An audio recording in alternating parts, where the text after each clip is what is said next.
This is the LEMP. It's an Android standalone smartwatch phone with SIM capability, 4G technology.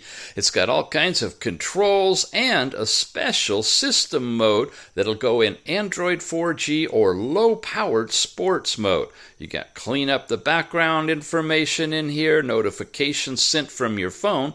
You've got your step count for the day and history over the past week, along with a music player and weather in your area when you're on the internet and sync to your location. In addition, you got a robust app drawer that includes all your phone stuff. No Bluetooth calling with this watch, but you put in a SIM and you've got all of that, and some special heart and health apps that are the heart rate and now blood oxygen. You've got last night's sleep and breath training. Those are all brand new. All the other stock stuff in here. You have 2 cameras on board. They are a little bit different than what you find in the Prime S. Otherwise, this watch is identical with a memory boost up. You've got 4 gigabytes of RAM and 64 gigabytes of storage in this one, which allows you to do all kinds of things. But one of the best things to notice in this one, when you're in this sport mode, is the fact that you have the ability now,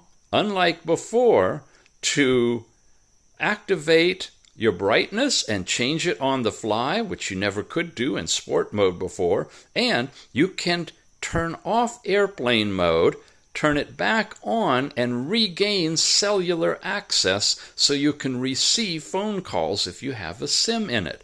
That's on the LEMP and only the LEMP.